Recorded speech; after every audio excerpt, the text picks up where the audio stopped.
저는 히말라야의 나라 네팔에서 선교사로 영혼들을 섬기고 있는 김종훈입니다.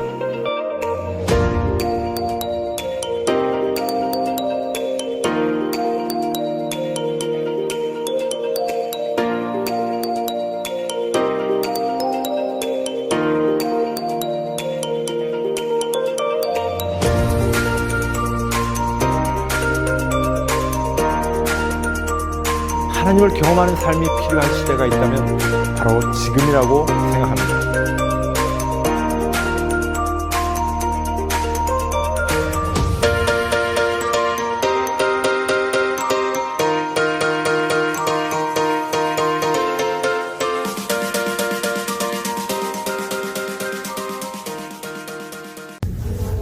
안녕하세요. 안식일이 시작하는 시간입니다.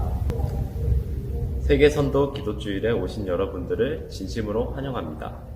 오늘도 우리의 기도를 응답하시는 하나님을 말씀을 통해 만나는 시간을 갖도록 하겠습니다. 은혜로운 시간 되시길 바랍니다. 감사합니다.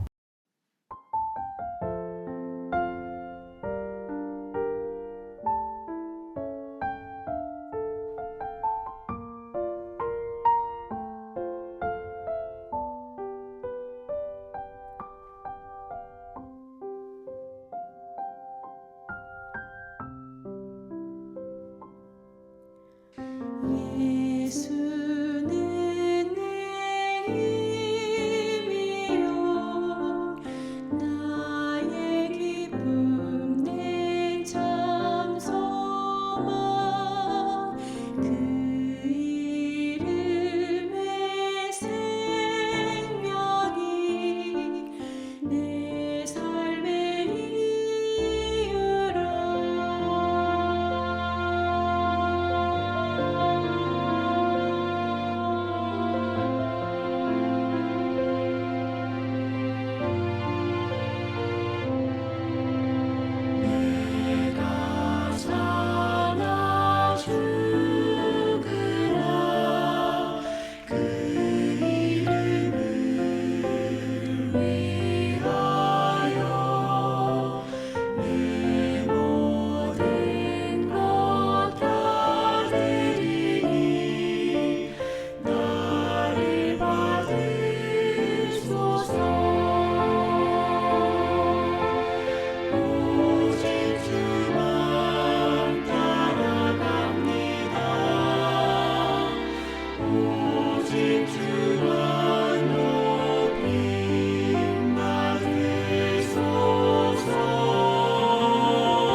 내게 있는 모든 것을 아낌없이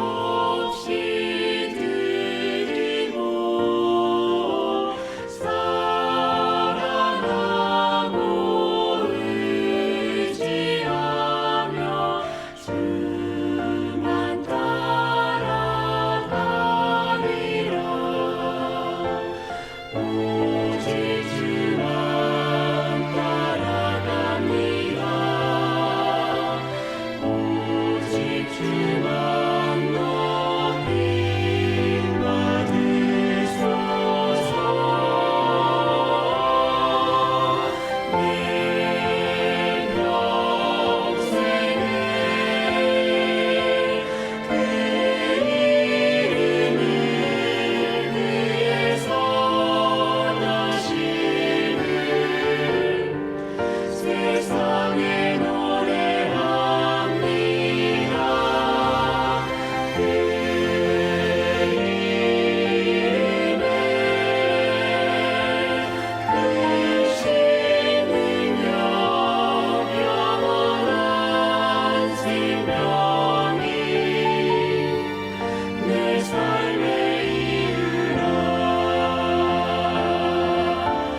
하늘에 계신 하나님 아버지, 오늘 저녁 예배를 통하여 주님을 경배하고 찬양하오니 저의 예배를 받아주시기를 기원합니다. 온 성도들이 한 마음으로 주님께 예배하는 귀한 시간이 되기를 원하옵니다. 세상은 지금 코비드 팬데믹으로 인하여 국경 봉쇄나 이동 및 여행 금지 등으로 선교 사업이 원활하지 못하지만 오래전에 뿌린 복음의 씨앗이 싹이 트고 자라게 하신 것에 감사드립니다. 특별히 저희가 내별 선교 사업에 큰 뜻과 목표를 두고 있습니다. 말씀과 복음이 전파됨으로 하나님의 살아계심을 깨닫게 해주시고 이 사업을 통하여 많은 영혼들이 주님께 예배하게 하시고 오직 하나님만이 참 생명임을 알게 하시며 소망과 진리가 주님께 있음을 깨닫게 하옵소서.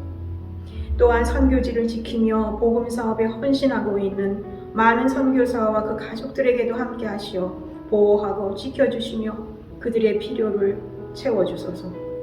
각 교회가 어려운 일을 걷고 있는 이들을 위로하고 보살피는 귀한 사역을 능히 감당케 하옵소서. 이 위대하고 선한 사업은 바로 하나님께 속한 것임을 분명히 알게 하시고 낙담치 않으며 말씀으로 무장하고 순종하여 그들에게 진리의 빛이 전파될 수 있도록 지켜주시고 이끌어 주옵소서. 오늘 저녁 하나님께 마음을 다하여 기도드리오니 받아 주옵소서. 이 모든 말씀 사랑 많으신 우리 주 예수 그리스도의 이름 받들어 감사 간절히 기도드리옵나이다. 아멘.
Never sing the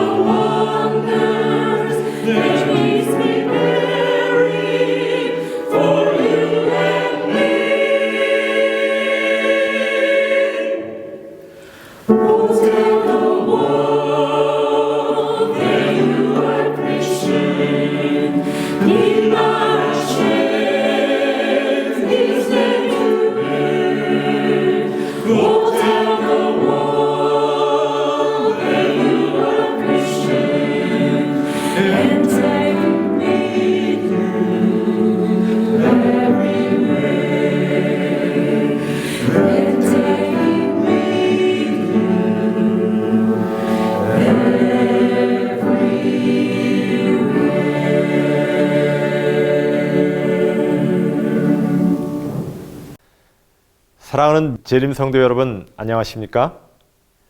코비드-19 팬데믹으로 인해 얼마나 힘들고 어려운 시간을 보내고 계십니까? 하나님께서 여러분 가정의 한 분 한 분을 정말 특별한 은혜와 돌보심으로 축복하시기를 기원합니다.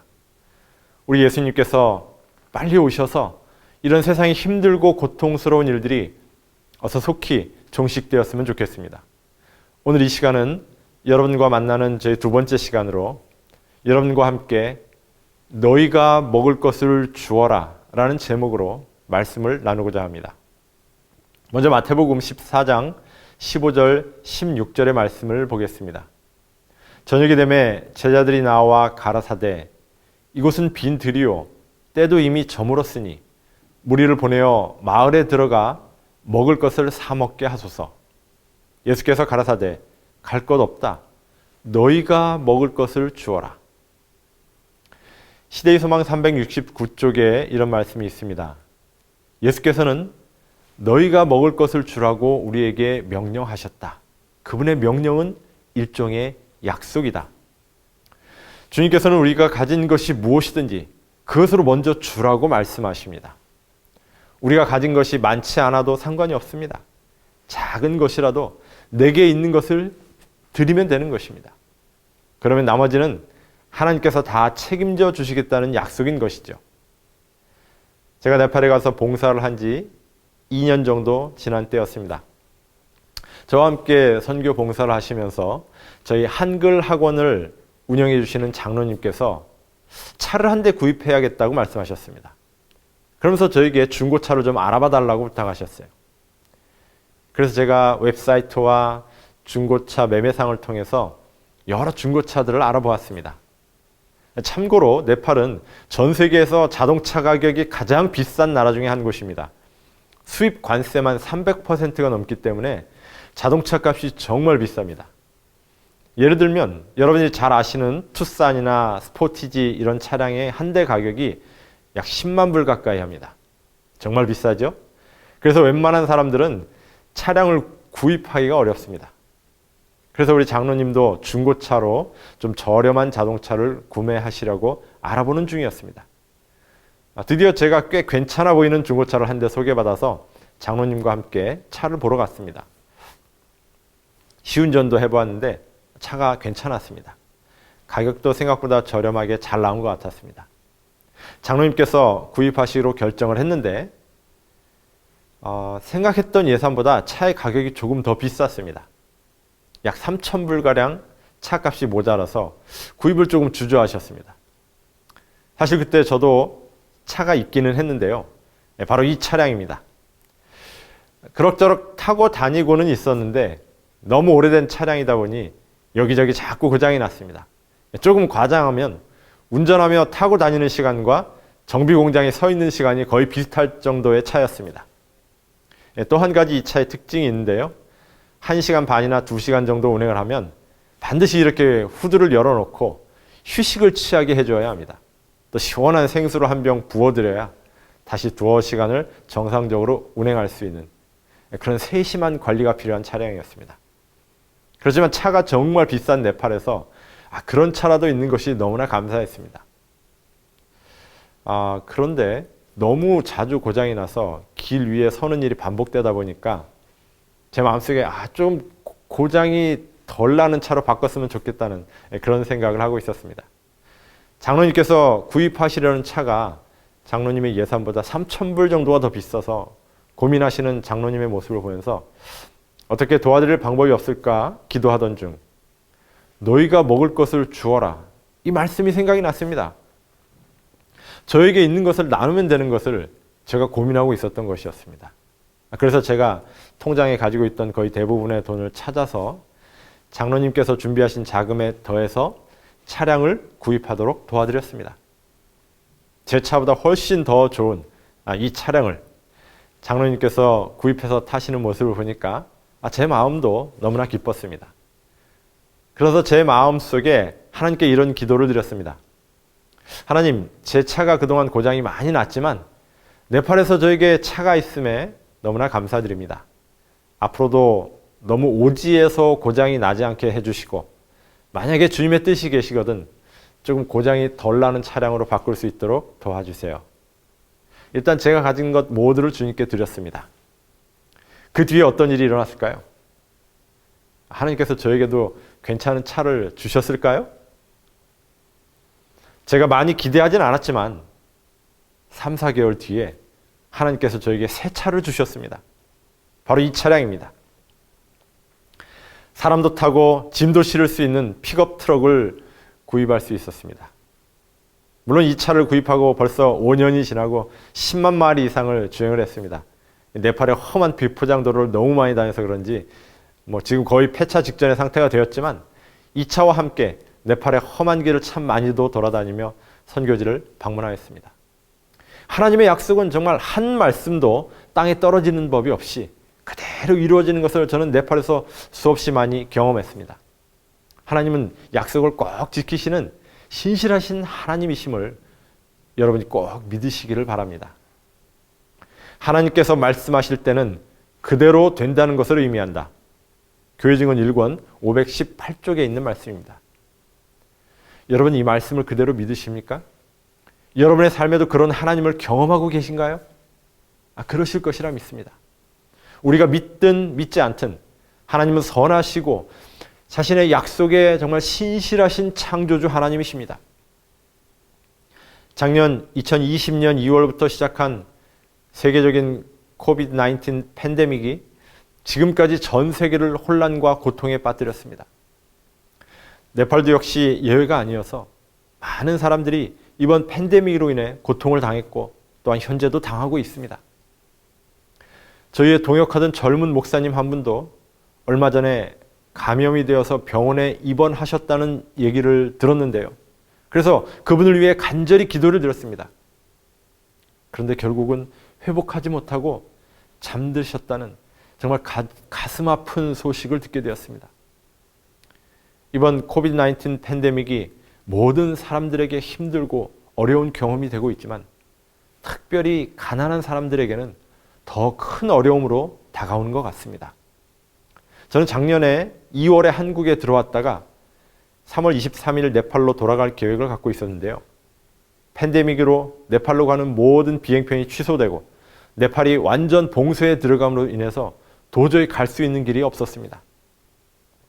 하루하루 전 세계가 점점 더 심각한 피해의 소식들이 나오고 있을 때쯤 네팔에 있는 형제들에게서 저에게 메시지가 오기 시작했습니다.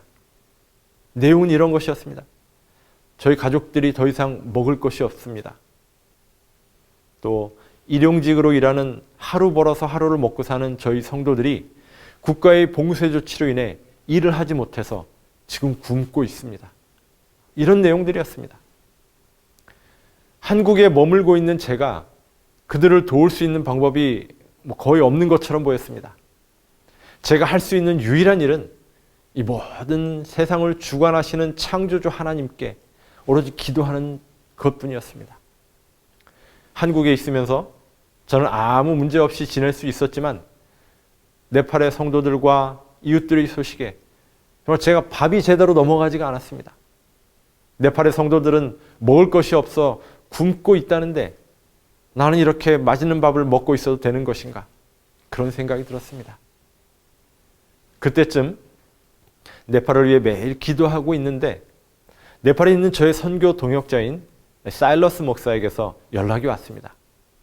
현재 저희와 함께 선교 일을 하면서 매달 생활비인 스타이펜드를 받는 선교사들이 약 60명 정도 되는데요. 이 어려운 시기에 그들보다 더 어려운 사람들이 주변에 많이 있는 것을 보면서 이번 달에는 스타이펜드를 50%만 받겠다고 모든 선교사들이 결의를 했다는 것입니다. 한 달에 $100도 안 되는 스타이펜드로 살아가는 사람들이 그 중에 50%를 자기 동족 가난한 사람들을 위해 내놓기로 만장일치로 결의했다는 소식에 저는 정말 눈물을 흘리지 않을 수 없었습니다. 그런데 저는 아직 그때까지 거의 네팔을 위해 공개적으로 후원을 요청하는 일을 한 적이 없었습니다. 지난 시간에 제가 말씀드렸다시피 어떤 필요가 있을 때마다 누군가에게 말할 만한, 물론 마땅한 사람도 없었지만요, 오로지 하나님께만 그냥 조용히 기도하며 주님의 응답으로 문제를 해결하곤 했습니다. 그런데 그때는 정말 내가 무엇인가를 해야겠다는 생각이 들었습니다. 그래서 제 페이스북에 네팔의 성도들과 가난한 이웃들에게 줄 양식을 위해 기도해 주시고 가능하시다면 후원도 해달라는 글을 좀 올렸습니다. 사실은 그때 한국도 많은 사람들이 위기의식을 느끼고 있었습니다. 자영업자들이 사업을 이어나가는데 어려움을 겪고 있었고 직장인들은 직장에서 해고되는 등 위기의식이 많이 느껴지는 그러한 시기였습니다. 그런데 정말 제가 예상치 못했던 놀라운 일들이 일어나기 시작했습니다. 제가 페이스북에 올린 글을 읽은 많은 분들이 그 글을 여기저기 자신들이 속해 있는 단체 채팅방에 퍼나르기 시작했습니다. 많은 분들에게서 연락이 오기 시작했습니다. 많은 분들이 네팔의 가난한 성도들에게 쌀을 나눠주라고 하면서 후원금을 보내오기 시작했습니다. 재림신문사에서 연락이 왔습니다. 재림신문에 네팔의 상황과 후원을 호소하는 글을 실어주셨습니다. 또 재림마을 웹사이트에도 똑같은 글이 게시가 되었습니다. 네팔과 함께 파키스탄, 방글라데시를 돕기 위한 헌금이 드려지기 시작했습니다. 약 2달간에 걸쳐 드려진 후원금으로 네팔에 있는 3천여 명의 성도들과 그 이웃 등 5천여 명의 사람들에게 긴급 구호 식량을 나누어 줄 수 있었습니다. 그 후로도 3번에 걸쳐서 식량을 나눔으로 가장 어려운 시기에 네팔의 성도들과 가난한 이웃들이 한국과 여러 나라의 재림 성도들의 후원으로 식량을 공급받고 어려움을 이겨낼 수 있었습니다.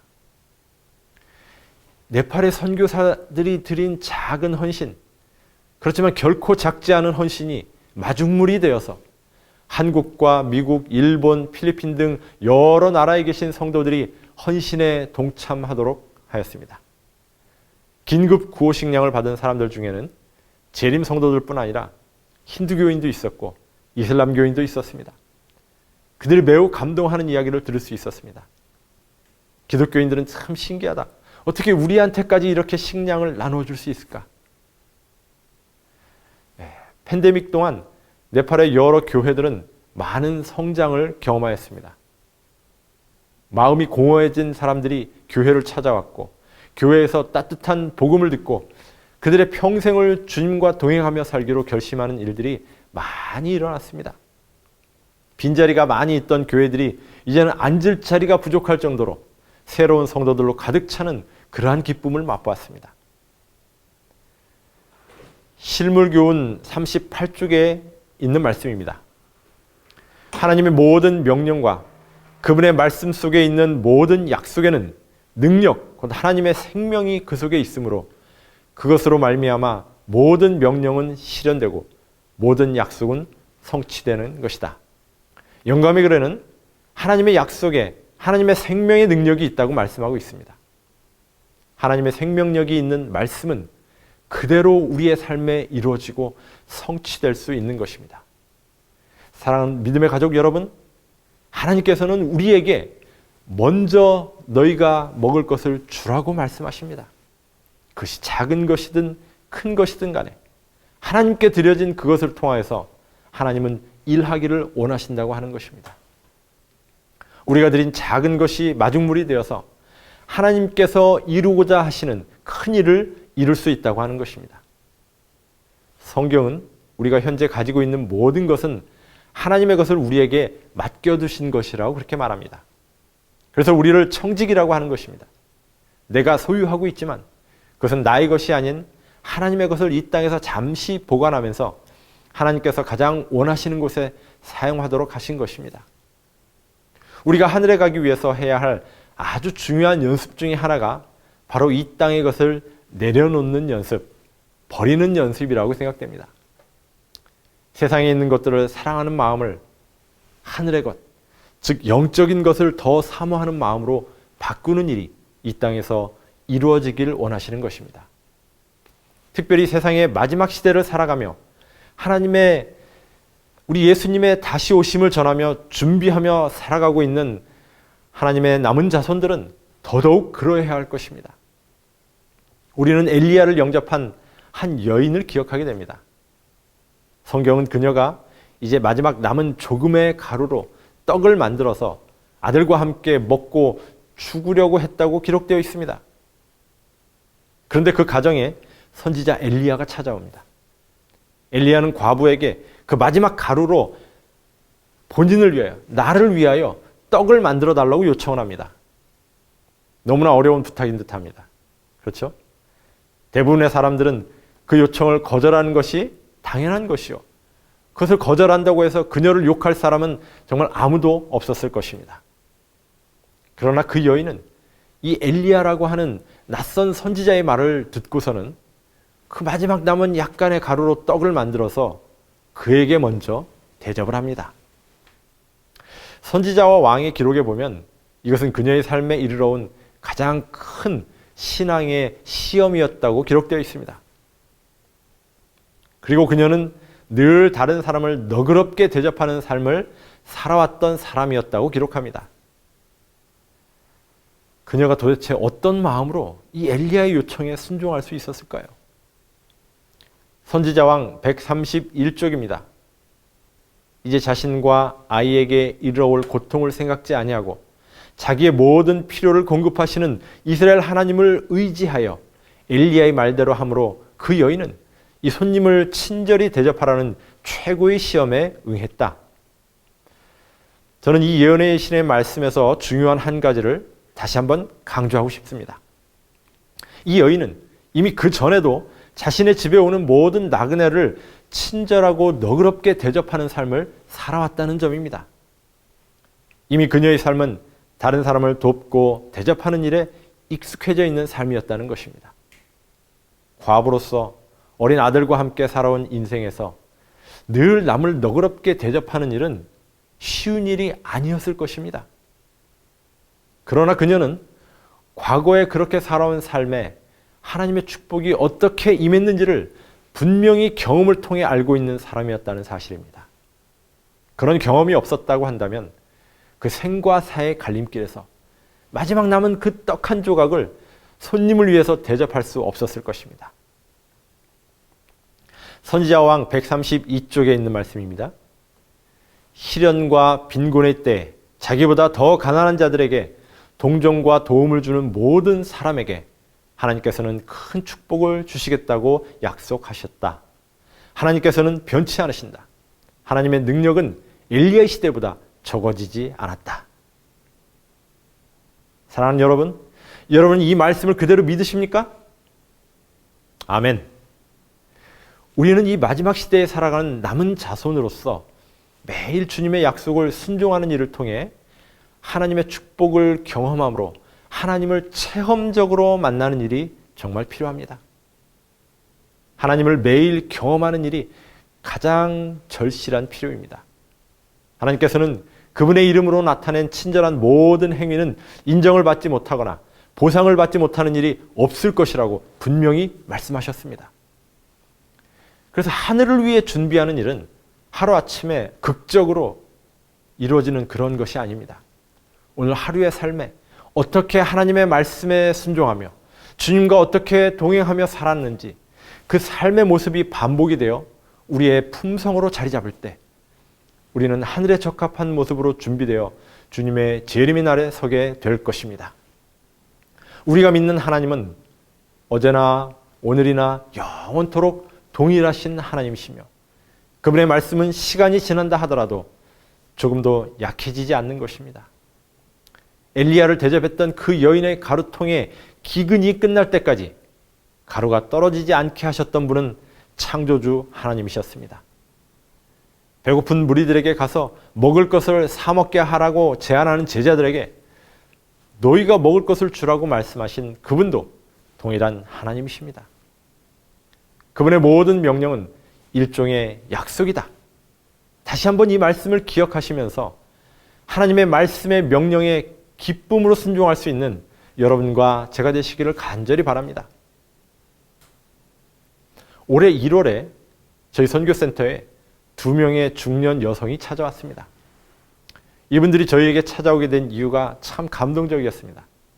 그중 한 분이 성경 말씀을 읽다가 안식일 준수 방법에 대한 말씀을 깨닫고 그 말씀을 그대로 순종하며 실천하기 시작했습니다. 안식일에는 일을 하지 않고 또 사고 파는 것도 하지 않고 성경에 나와 있는 그대로 안식일을 준수하기 시작했습니다. 그러자 같은 교회에 나오는 다른 성도들과 지도자들이 뭐 그렇게 까다롭게 신앙생활을 하냐고 하면서 그 여인을 핍박하기 시작했습니다. 근데 참고로요, 네팔은 모든 교단의 교회가 토요일 안식일에 예배를 드립니다. 왜냐하면 네팔 국가 전체의 정기 공휴일이 일요일이 아니라 토요일이기 때문에 모든 교단이 토요일에 예배를 드립니다. 심지어는 천주교회까지도 안식일에 미사를 드립니다. 그리고 일요일은 모든 관공서와 학교가 정상 근무를 합니다. 그런데 대부분의 개신교회 교인들과 지도자들은 토요일에 안식일에 예배를 드리고는 있지만 그 안식일의 중요성에 대해서 잘 이해하지 못하고 그날을 거룩하게 구별하지도 않습니다. 그런 중에 이 여인이 그렇게 신앙생활을 하는 모습이 좀 유별나 보였고 사람들이 그 여인을 질투하면서 핍박하여서 결국 교회에 나갈 수 없게 되었습니다. 그런 식으로 여러 교회에서 그 여인을 배척하고 핍박하여 결국은 아무 교회도 나가지 못하고 지내다가 자신의 집에서 이제 예배를 드리기 시작했습니다. 이 여인은 성경에 나온 말씀을 정말 그대로 순종하며 살기 위해 노력하는 분이었습니다. 그러자 그 여인의 집에 조금씩 사람들이 모이기 시작하더니 지금은 약 30여 명의 사람들이 매주 안식일에 모여서 예배를 드리고 있습니다. 그 두 분이 저희 선교센터에 찾아온 이유는 이곳에서 신앙을 하는 분들이 우리와 똑같이 안식일을 성수한다는 소식을 듣고 확인을 하고 싶어서 왔다는 것입니다. 그러면서 자신들이 어떤 신앙생활을 하고 있으며 성경을 어떻게 믿고 있는지를 말씀하는데 안식일 성수뿐만 아니라 식생활까지도 레위기 11장의 교훈을 따르면서 우리 재림교회와 비슷한 신앙을 하고 있었습니다. 그러니까 성경을 읽고 성경에 나와 있는 말씀은 아주 단순하게 그대로 실천하려고 노력하는 분이었습니다. 그런데 더 신기한 이야기를 듣게 되었습니다. 그 여인은 정말 가난하고 배우지 못한 분이었습니다. 심지어는 네팔어도 읽을 수가 없어서 문맹이죠. 성경도 아들에게 읽어달라고 해서 듣는 분이셨습니다.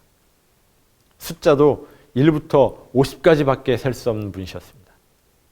그러나 그 마음에 하나님을 향한 신뢰와 믿음은 정말 아무도 따라갈 수 없을 정도로 강한 믿음을 소유하고 있었습니다. 더 특별한 것은 그분은 병자를 기도로 회복시키는 신유의 은사가 있는 분으로 그 지역에서 유명했습니다. 처음엔 저도 그 얘기를 들었을 때 조금 조심스럽게 들었습니다. 그런데 얘기를 들어보니 특별한 안수를 하는 것도 아니었고요.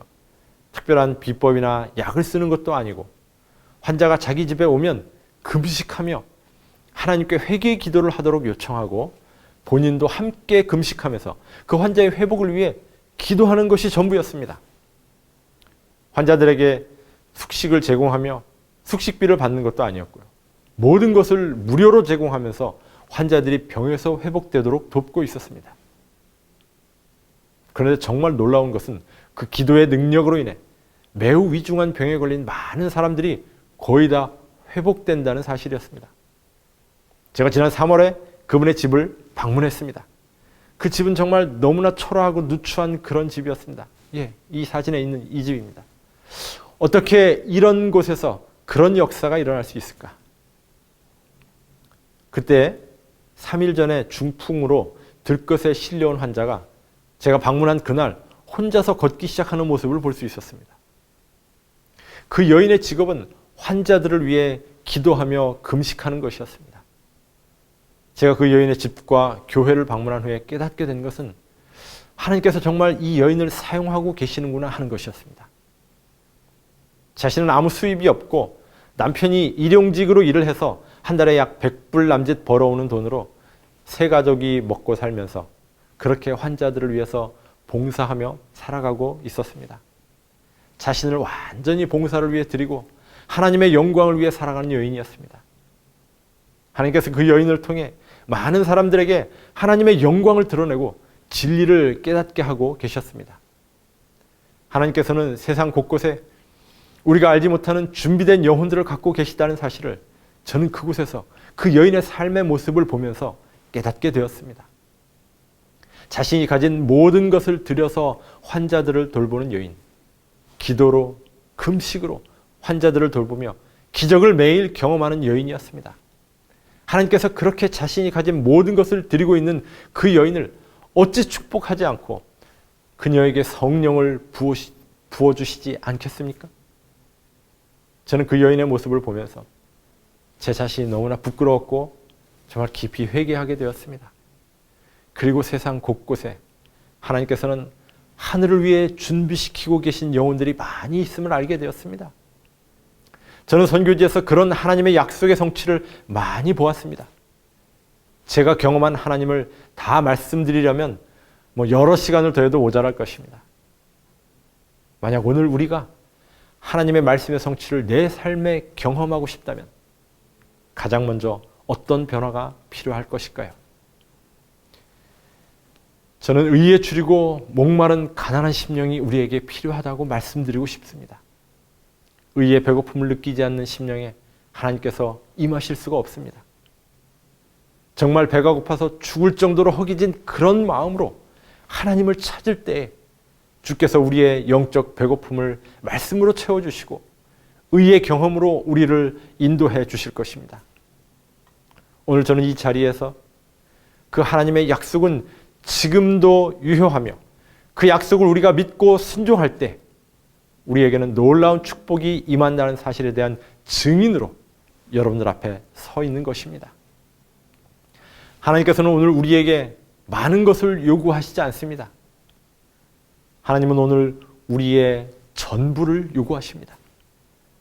그 하나님을 전심으로 신뢰하고 그 하나님을 경험하여서 우리를 위해 준비하신 그 하늘을 위하여 잘 준비된 그런 남은 자손으로 서게 되는 여러분과 제가 되시기를 간절히 바라면서 오늘 두 번째 시간 너희가 먹을 것을 주어라 마치도록 하겠습니다. 감사합니다. 기도하시겠습니다. 사랑의 하나님 아버지, 주님께서 저희들을 오늘도 축복하셨음을 인해 감사합니다. 주님, 저희에게 많은 것이 있음을 인해 감사드립니다. 주님께서 요구하실 때 저희가 그것을 기쁨으로 주님께 드릴 수 있도록 그런 마음을 저희에게 허락하여 주시옵소서. 주님, 그 어느 때보다 저희에게 성령의 도우심이 필요한 시대입니다. 그 약속하신 성령 저희가 간절히 구하오니 저희에게 허락하셔서 성령과 동행하는 삶을 살게 하시고 하나님을 경험하는 삶을 오늘도 살아가게 하여 주시옵소서. 예수님의 이름으로 간절히 기도드립니다. 아멘.